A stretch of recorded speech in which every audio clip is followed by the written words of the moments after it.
Hi, I'm Lynn and I'm the ward manager on Ward C21, and I'm here today just to talk about our board rounds that we do twice a day. We do the first one at 9:30 in the morning. This is a much more detailed board round which involves the whole MDT, which is our consultant, our doctors, myself, our discharge facilitator and our therapy team. And here we discuss every patient's and we discuss if they're medically optimised, and if they're not, what treatment is needed and anything that needs to be escalated. The patients that are on C21 normally have not only medical needs but very complex care needs, and because it's a multidisciplinary team all getting together at one given time, it's easier to bounce ideas back and forth, make decisions faster, because what we've seen is things do get lost in translation by the time any decision is made.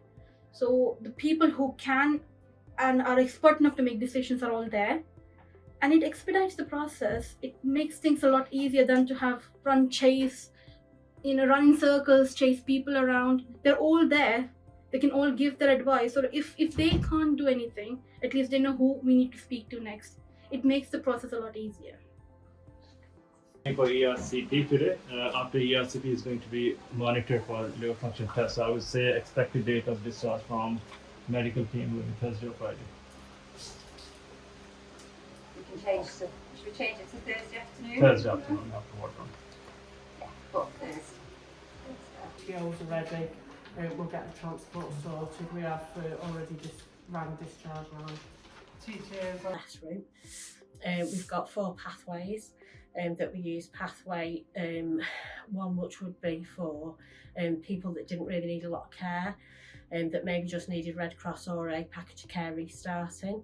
Then we have a pathway for patients that might need intermediate care, which is care and some therapy.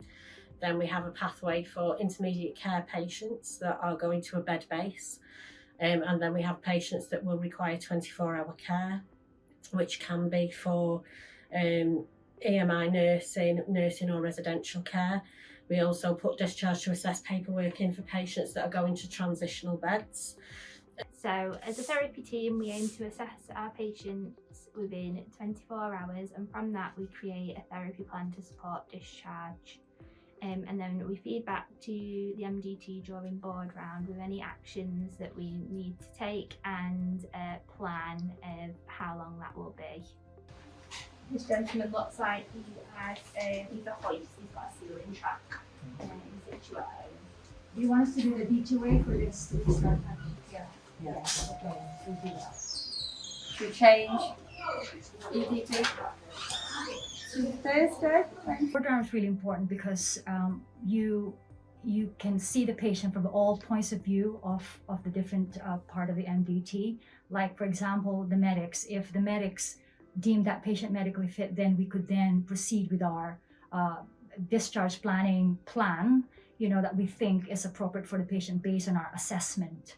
Today, his package of care can start at 5:15. His TTOs are in pharmacy, we're just waiting for them to come up. And we're just making sure that he has stretcher access. I've just liaised with his family and they're just waiting for him to go home. So as soon as his TTOs are ready, we'll get the transport sorted. We have already ran discharge round. So can you talk about how the board round supports with planning upcoming discharges that day, and the process of making sure that all aspects of discharge have been planned appropriately?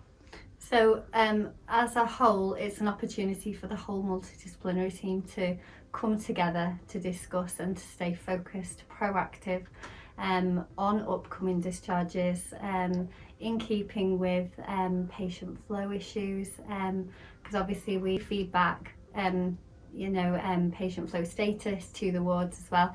So it's ensuring consistency, compliance, that all processes are followed properly. So patient safety is of paramount importance, and that we are ensuring quality in our processes and ensuring that all of our discharge routes are being followed appropriately. We're all being proactive and focused on the end goal, really.